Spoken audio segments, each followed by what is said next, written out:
嚟到靜岡縣嘅東部，好多人第一時間會諗起熱海同埋伊豆等等，比較少人會諗起今集會介紹嘅招津市，或者聽都未聽過招津呢個地方。但如果你係中意食魚生刺身，又中意動漫嘅話，就唔好錯過靜岡縣嘅招津市。呢度除咗係動漫 Love Live Sunshine 嘅靈感發源地，仲係以新鮮嘅海產而聞名，可以用比東京平嘅價錢就食到以海鮮為主題嘅居酒屋。我哋仲喺連鎖咖啡店遇到識講廣東話嘅婆婆，不過就要避開一間超伏嘅網紅咖啡店，想知係邊間就要睇到片尾啦。今集就等我哋帶你全方位開箱招津市，一集睇晒呢度嘅酒店、商場、咖啡店、居酒屋等等。我哋係阿 Shiba，Let's start。影片開始之前記得 CLSS 同埋 follow 埋我哋個 IG。Start。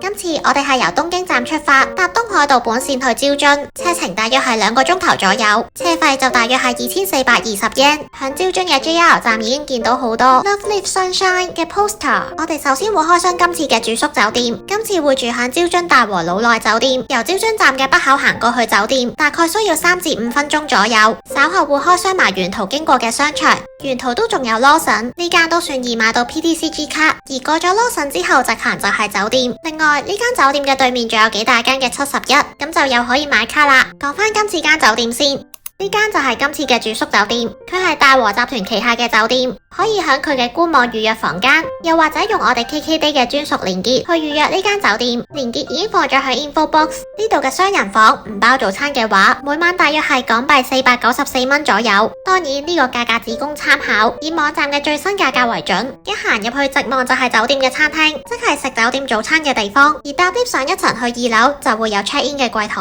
呢度晏晝2點鐘就可以開始 check in，而 check out 嘅時間係第2日上晝11點。check in 完之後，響近 lift 位附近拎埋啲個人護理用品，我哋就會上去開箱酒店嘅房間。今次會入住10樓嘅雙人房，一齊入去間房度望下啦。門口位會有掛衫嘅地方，亦都放咗行李架同埋即棄拖鞋等等。之後響玄關位會有塊連身鏡，經過玄關同埋洗手間就會有書台同埋床。佢將雙人床嘅 size 大約係 queen size 左右。因為係商務酒店，所以佢嘅書台係夠大去放電腦，每日仲有2支免費嘅水，而呢間房間亦都有足夠嘅空間去同時打開2個行李箱。洗手間入邊就有浴缸同埋廁所，浴缸嘅面積就有啲細。我哋之後會落酒店嘅7樓，呢層會有洗衣房，入邊有3部洗衣機同埋飲品自動販賣機。開箱完酒店之後，我哋嚟到酒店附近嘅商場 Beefy。我哋啱啱沿途行過嚟都有經過呢個商場，今晚會喺呢間位於商場1樓嘅居酒屋食晚餐。佢喺日本美食網 Tabelog 有3.48分。入邊有吧台嘅座位同埋普通嘅座位，總共有48個座位。我哋係平日夜晚大約6點鐘去到 walk in，6點左右嘅人流唔算多，不過7點就會開始多人。呢度可以散叫壽司同埋小食等等，亦都有期間限定嘅海鮮。唔想煩嘅就可以叫壽司套餐，而呢度酒嘅選擇都幾多。就算你唔識日文都唔使驚，因為 scan 個 QR code 就會有英文 menu， 仲可以落埋單。不過啲 translation 係有少少古怪嘅。呢個係店員推介嘅竹甲魚骨脆，旁邊仲有竹甲魚嘅刺身，佢係將啲魚骨炸過嚟，所以成條骨都食得，仲脆卜卜，好好食噶。而旁邊嘅刺身係切成幼條狀，係幾新鮮好食噶。之後就叫咗個豆腐，佢嘅豆腐係有輕輕炸過，個底仲有啲類似昆布嘅湯，食落係幾有豆味嘅，係唔錯噶。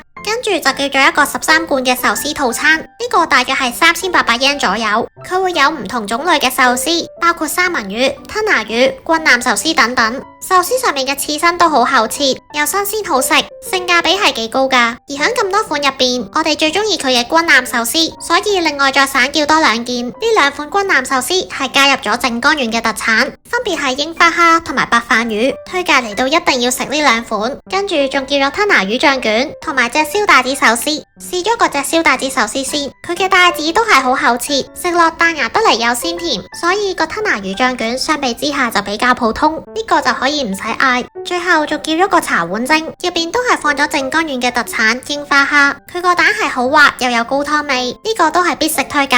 今餐就食咗大約7560 yen，有咁多壽司同埋海鮮食嘅話，都算抵玩。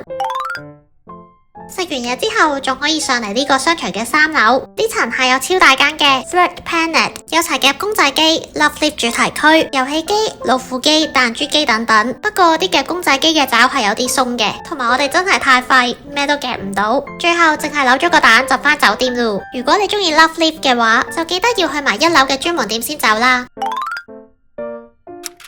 第2日，我哋會去另一邊嘅出口附近嘅一間連鎖咖啡店度食早餐。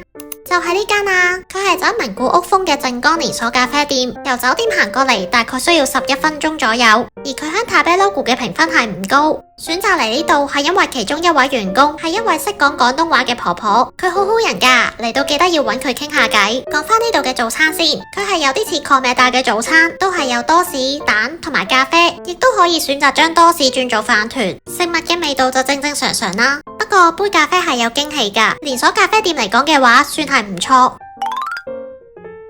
之後會開上一間網紅咖啡店，老實講，我哋覺得呢間係伏伏地嘅。首先佢係遲咗成半個鐘頭先有人嚟開門營業，開門嘅時候仲同我哋講要再等，因為佢咩都未預備好。我哋都係第一次喺日本遇到咁嘅情況。雖然我哋係第一批入到去嘅客人，但因為好多食物同埋飲品都未預備好，menu入邊可以選擇嘅項目真係好少，服務上係扣咗好多分。呢間咖啡店係以媽咪為主題，配搭復古嘅小學台凳，環境係幾超，幾啱打卡。呢度主打自家烘焙咖啡同埋口感紮實嘅 Custard 布甸，而 Tabelog 嘅評分就唔算高嘅。我哋今次就叫咗2個布甸 Latte 同埋焦樽茶 Latte， 2杯 Latte 嘅咖啡味都好淡，唔係幾好飲。而個布甸係幾挺身，有蛋味嘅，但係就真係太甜啦。雖然好多人都推介呢間咖啡店，但係我哋嗰次嘅體驗實在係太差，我哋係唔推介呢間咖啡店嘅。因為我哋去嘅時候又撞啱何俊英嘅滿開期，所以開箱完咖啡店之後又去咗嗰度。詳細嘅攻略就可以睇翻我哋之前呢條片。如果你去嘅時候唔係櫻花季，我哋就推介去伊豆呢間溫泉旅館，佢嘅日歸溫泉性價比係超高，入邊總共有14個私人溫泉，用日歸嘅價錢就可以浸晒呢14個私人溫泉。詳細嘅開箱就可以睇翻我哋之前呢條片 info box， 仲有我哋 KKday 嘅專屬連結。又或者如果你想留翻響招津嘅話，就可以考慮去佢嘅招津港魚市場同埋招津港深海水族館，佢係世界唯一一個以深海為主題嘅水族館，可以睇到被譽為活化石嘅康池魚標本，仲可以睇到好多嚟自進台灣嘅深海海洋生物。而今晚我哋會開箱另一間招津嘅居酒屋，由招津站行過嚟大概需要4分鐘左右。不過呢間居酒屋附近會有啲紅燈區，有少少雜嘅。而佢喺 Tabelog 係有高達3.62分。呢間居酒屋嘅面積唔大，入邊有吧台嘅座位同埋榻榻米嘅座位。呢度魚嘅選擇真係好多，價錢亦都好合理，店員亦都好 nice。唔知嗌咩好嘅話，都可以問下店員嘅意見。點餐之後會上前菜，佢係一啲汁煮八爪魚，食落係幾彈牙噶，味道就鹹鹹地，幾啱用嚟送酒嘅。首先試咗佢嘅刺身拼盤先，佢嘅刺身都算厚切，係幾新鮮好食噶。跟住就叫咗個吞拿魚腩刺身，佢望落都好厚切，又多油花，呢款係再好食啲嘅。之後就叫咗啲小食，因為同朋友一齊嚟，有啲就冇拍片啦。小食例如玉子燒、炸物、串燒等等嘅味道就正正常常啦。最後就叫咗店員推介嘅茶漬飯，呢碗茶漬飯面頭有超多蔥花，入邊就有肉碎同埋飯，用佢嚟收尾係唔錯噶。總括嚟講，呢度魚嘅食物係會比較出色啲，其他就正正常常啦。唔知你睇完呢一集之後，又有冇興趣嚟招津呢個地方呢？歡迎喺影片下邊留言話俾我哋知。好啦，我哋今集嚟到呢度，好多謝大家收睇呢一集。如果中意呢一集嘅內容，記得俾個 like 呢條片 ，subscribe 呢個 YouTube channel， 同埋 follow 埋我哋個 IG 啊。下一集我哋會繼續日本嘅行程，我哋下集見啦，拜拜。ありがとうございました。阿 Shiba， 估唔到招津嘅壽司刺身又幾好食啊！係啊，又唔貴，我哋下次再嚟過咯。好啊。